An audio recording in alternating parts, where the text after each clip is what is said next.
8 محرم الحرام قمر بنی ہاشم باب الحوائج حضرت عباس سے علمدار کے نام سے منسوب ہے۔ وہ عباس جسے علی علیہ السلام جیسے شجاع نے جنگ لڑنا سکھائی، وہ عباس جسے بچپن سے جنگ کے لیے تیار کیا گیا، لیکن جب کربلا کا میدان آیا تو اسے جنگ کی اجازت نہ ملی۔ یہ نام و نسب ہے میری قسمت کا ستارہ،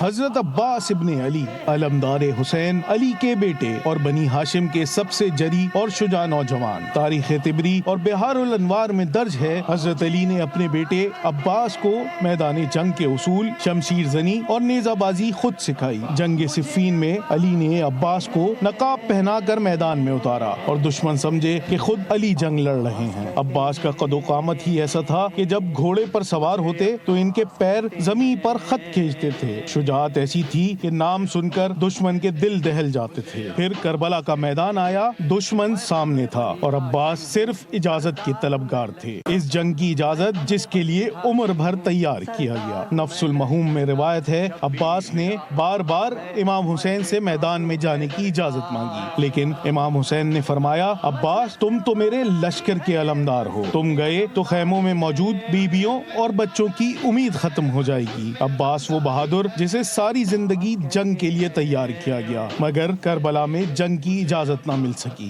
جب خیموں میں بچوں کی پیاس کی شدت بڑھی اور ہر طرف سے التش التش کی صدائیں آنے لگی تو امام حسین کی 4 سالہ بیٹی سکینہ اپنا مشکیزہ لیے مولا عباس کے پاس گئی اور کہا امو ہماری پیاس بجھا دیجیے، اور جناب عباس بی بی سکینہ کو لے کر مولا حسین کے پاس پہنچے تو انہوں نے کہا کہ تم بہت بڑی سفارش لائی ہو، ابھی پانی مانگ رہی ہو، لیکن جب چچا عباس نہیں ہوں گے تو بہت روگی۔ مقتل حسین میں لکھا ہے کہ عباس نے مشکیزہ اٹھایا اور دشمنوں کو چیرتے ہوئے دریا تک پہنچے، پانی کو ہاتھ میں لیا اور دیکھا اور واپس پھینک دیا، مشکیزہ بھرا اور واپس پلٹے، ان کا رستہ روکا گیا، لیکن عباس کے ہاتھ میں تلوار نہیں، بس ایک نیزہ تھا۔ ظالموں نے عباس کا ایک ہاتھ کاٹا، دوسرا بازو شہید کیا گیا، پھر ہرملا کا تیر مشک کو چیر گیا۔ مشک کے پانی کی طرح عباس کی امید ختم ہو گئی۔ سر پر ایک گرز لگا، عباس گھوڑے سے زمین پر گرے، ہاتھ نہیں تھے، نہ جانے اس جری نے کس طرح خود کو سنبھالا۔ آواز دی یا ابا عبداللہ